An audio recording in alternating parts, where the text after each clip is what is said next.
Bismillahirrahmanirrahim.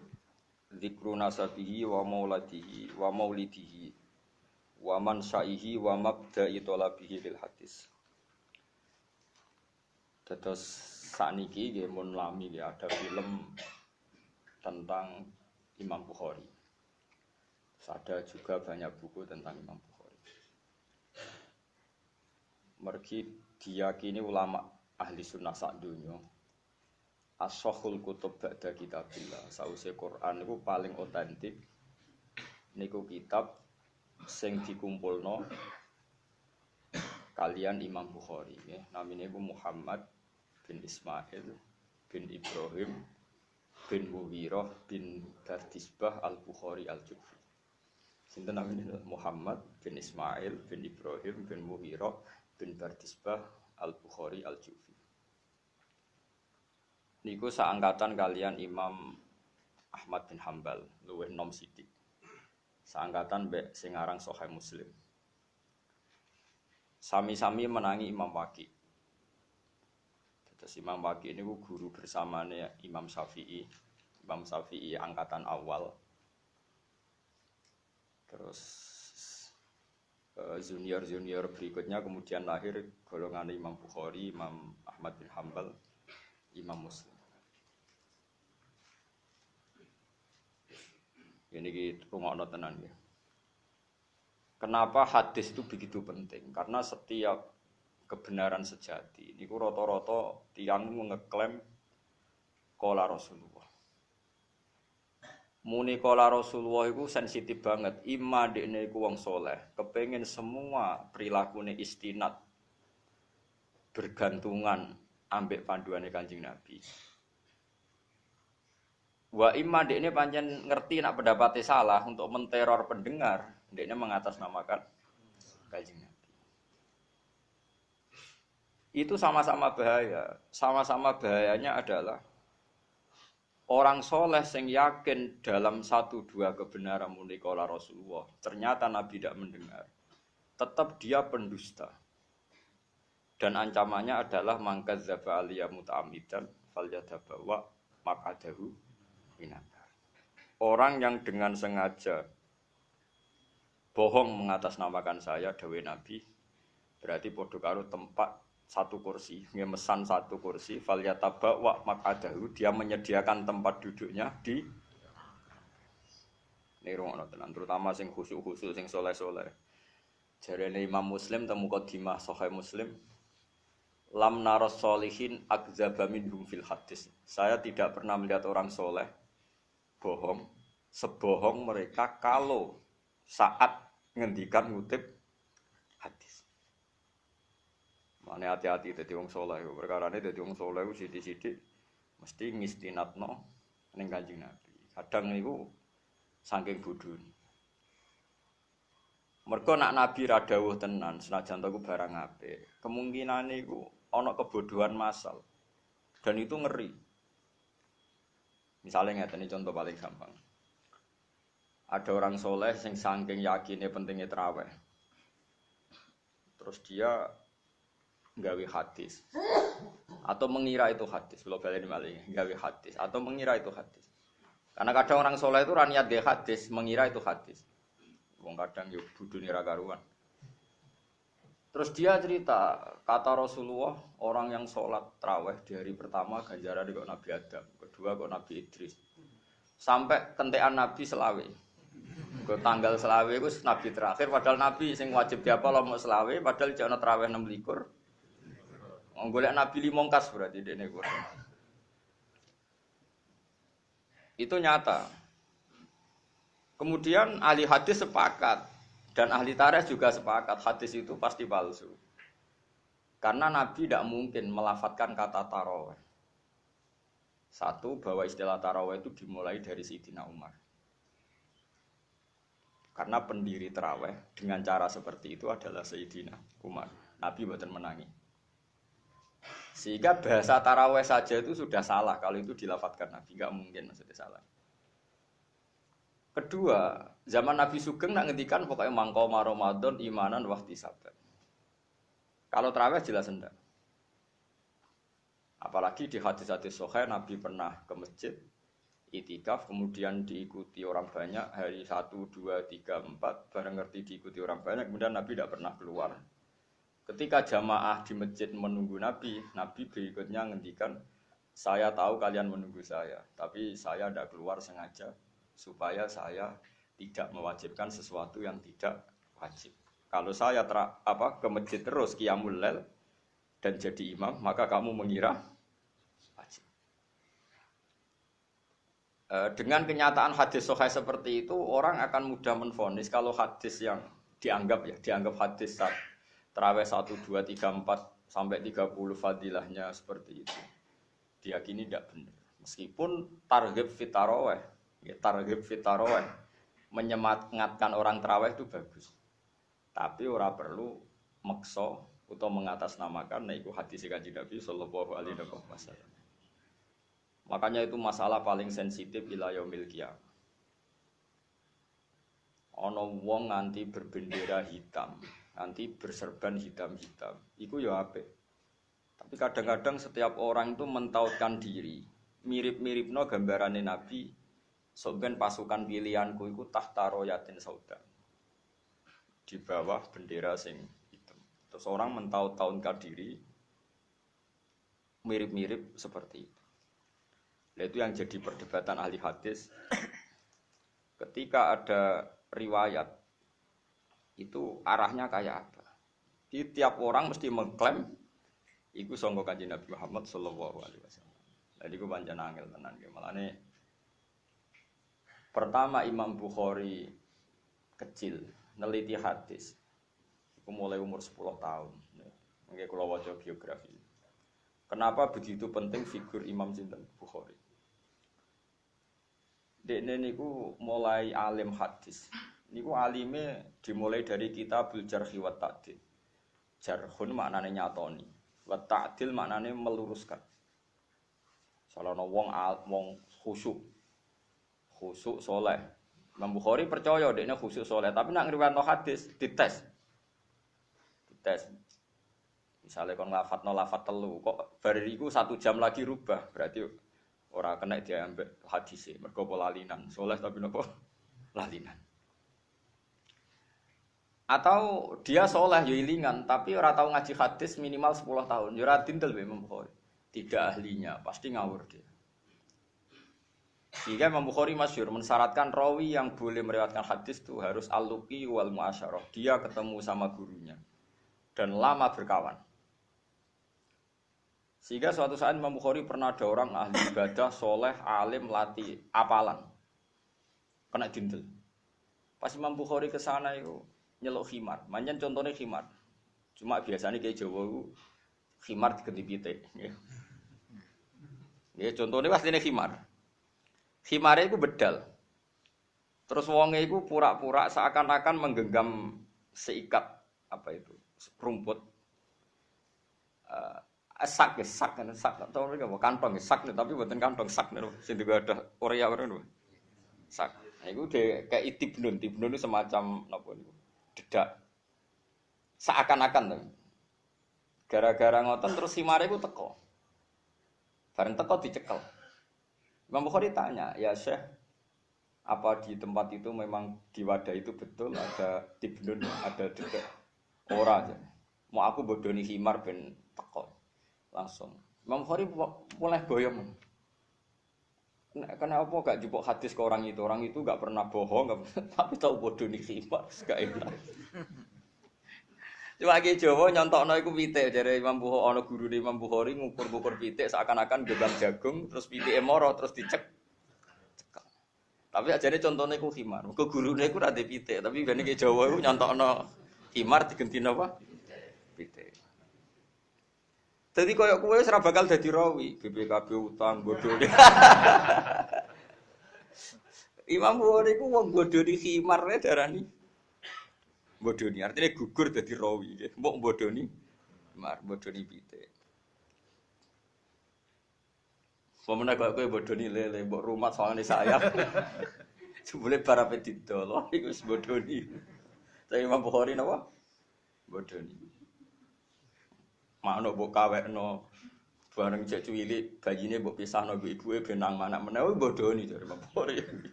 Mereka memisahkan anak ambek napa wong tuwa. Sawangane ramah di rumah jebule komersial ya jare Imam Bukhari wis bodoni kenapa? Jadi apa? Makanya rawi terbaik dalam hadis itu rawi sing dipilih Imam Bukhari. Kalau Imam Bukhari mengatakan orang itu adil, berarti luar biasa. Mereka nak wong saleh probleme iku lalinan. Nomor loro iku gampang barang apik. Wong saleh iku ya di penyakit. Ngger barang apik sawangane didhawuhne kok Kanjeng Nabi terus nurut. Padahal barang apik iku ora sangka Kanjeng. Makanya dalam ahli hadis ini unik ahli hadis. Kowe nak nglakoni barang apik iku ora oleh yakin iku kok Nabi.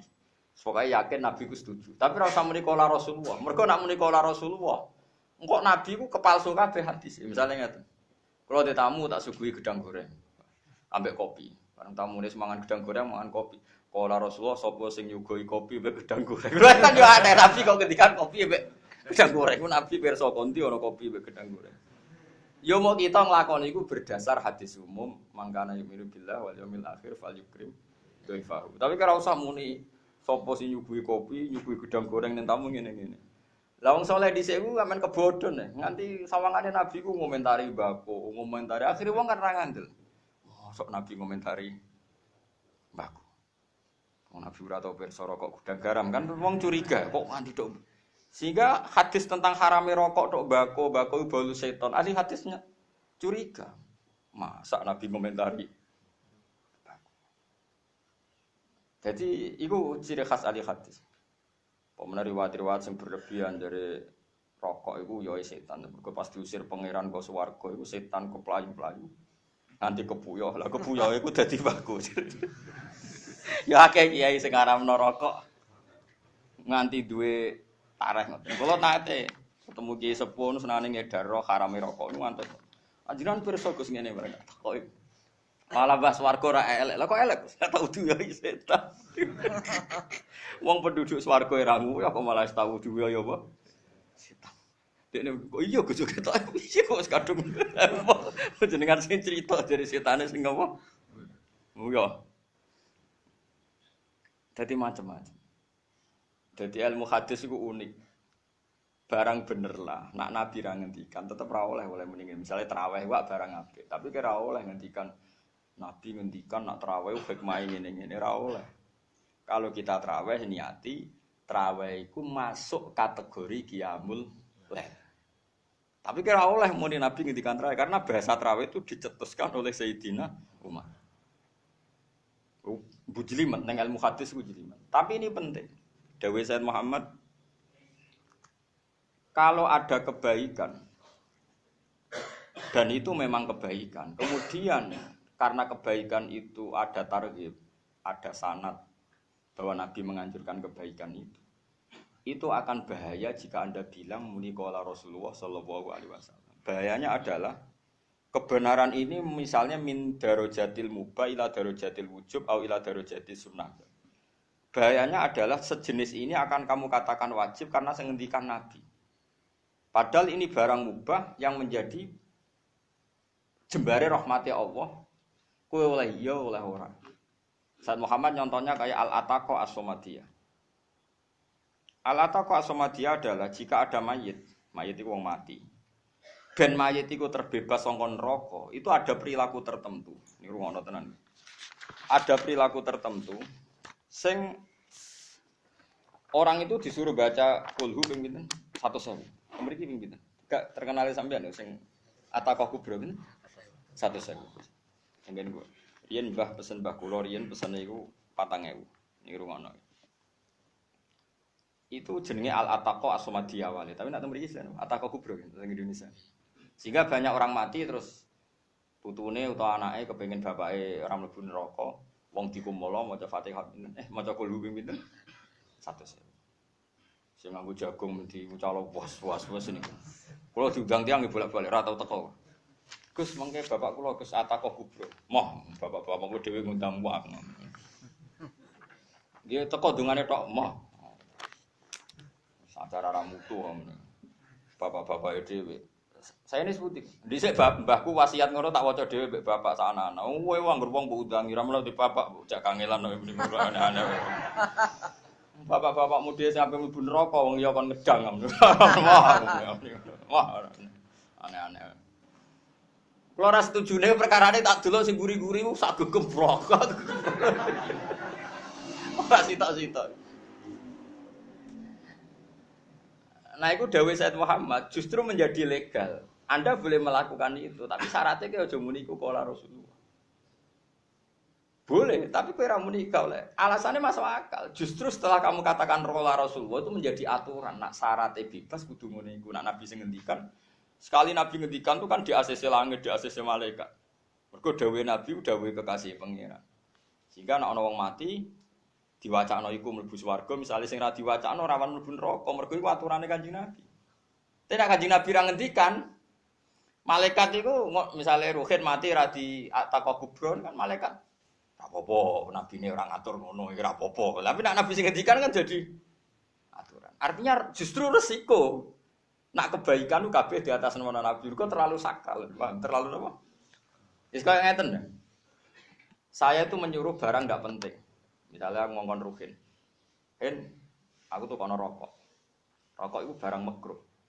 Tapi berhubung aku gurune Ruhin, cara etika Ruhin agak nurut iku. Murid elek, dikongkon gurune kok gak.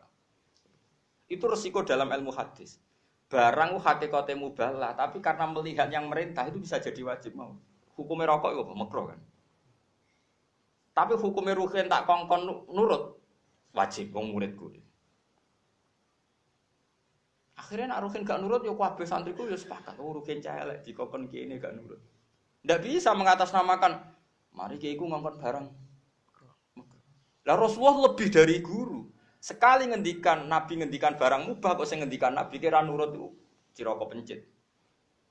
Misalnya Nabi ngutus mbek Ruhin, "Hen aku gak enak teh." Gawe teh gak fardu ain. Hukumnya ya ora wajib. Wong teh gak wajib.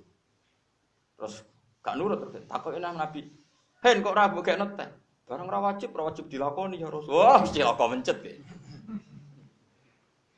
Resiko dikatakan dawuh Nabi adalah mubalah nanti menjadi wajib. Artinya kalau semua kebaikan di atas nama Nabi, nanti yang mubah pun berstatus wajib. Mergo sing ngutus Nabi kok kowe gak nurut. Mulane Nabi ku ora oleh adzan.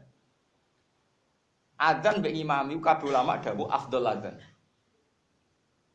Tapi orang ulama sing tentang bagaimana mungkin afdhal adzan wong Nabi ditetir dadi imam tapi Nabi ra tahu adzan. Padahal Nabi itu afdhalul khalqi. Kalau afdhalul khalqi pasti dipilihkan profesi paling afdhal yaitu imam. Nyatane Nabi dadi imam tapi ra tahu dadi muadzin. Dawe ulama tetap afdhal adzan. Alasannya Nabi memang enggak boleh adzan. Mergo nak Nabi adzan salat jamaah sing sunat dadi wajib. Wong sing nyeluk Nabi kowe ora teko. Dadi adzan golekno wong sing rapati penting mergo nek sing adzan Nabi hayya 'alas shalah Nabi sing ngendikan ngono kok kowe ora teko. Oh pangeran tersinggung iki kekasihku ngundang kok kowe ora teko. Tapi nek sing adzan Bilal kan Bilal wis apa ora apa. Dadi ulama mikire nganti tok kono iki piye. Dadi Nabi ku dilindungi dari sesuatu sing bahaya, bare-bare tetep sakral kan. Yo elek to, misale Ruhin tak celuk Hen rene, gak moro elek apa meneh sing nimbali. Dadi khase guru iku barang mubalah, nek sing perintah guru iku wajib. Mulane Nabi ora oleh adzan, kok nek Nabi adzan hukume jamaah ra itu sunat, tapi dadi fardhu ain mergo sing nyeluk. Piye gitu. Hati-hati ya, jadi semua kebaikan mulane ana aturan hadis ora oleh sidik-sidik muni qala Rasulullah meskipun dalam kebaikan. Takutnya nanti itu bahaya. Bahaya tuh misalnya traweh mbok atas nama dawuh Nabi samane ora traweh kan kriminal tenan. Wong dawuh Nabi kok kowe gak napa nglakon. Lha ku paling kangen nek bab hadis. Mulane ngaji hadis itu benten sampai ngaji kitab tasawuf, ngaji hadis itu sensitif. Nggih, mulane niki penting kula aturaken. Mulane dawuh sampai saniki selalu ada al-muhaddis al-kabir ya terakhir wong modern kula orang di Said Muhammad. Mengke kula wacana nggih di antara cuplikan-cuplikan napa aturan-aturan mengistinatkan napa kebaikan Iku justru tetap baik, nak gak di atas nama Kanjeng Nabi Muhammad sallallahu alaihi wasallam. Oleh ngistinatno tapi ning hadis umum, tapi ora oleh persis iku ya mau misale kowe ndongakno wong tuamu supaya mlebu swarga. Ya wis pokoke ngongkon ndongakno mayit iku kesunatan. Wis ngono tok. Tapi kira usah muni dawuhe Nabi nek ana mayit diwacana ataqah kubro. Iku ngene iki, wah resiko nggih. Anggere ana wong mati ora ngono sawangane ora anut panduane Kanjeng Nabi Muhammad sallallahu alaihi wasallam. Kalau juga lagi kalau aku waktu baru nol yang itu, meja kamar gua, mereka ono ya berarti kan. Jadi lengin iki, aku sampean saiki delok nggih zaman akhir iku akeh gerakan macam-macam. Kadang-kadang berdasar dawuh Nabi. Padahal ahli hadis gak ngakui nek iku hadis sing ana ning hadis-hadis. Paham ya? Dadi nek ana hadis sahih nggih nomor 1 sing diakoni nggih Bukhari, nomor kali Muslim. Terus kemudian sesuai urutan al-ahaditsus sittah. Ini ku Imam Abi Dawud, Imam Tirmidzi, Nasa'i. Terakhir kelasmen paling rendah ku Ibnu Majah. Ya, kelasmen paling rendah itu napa?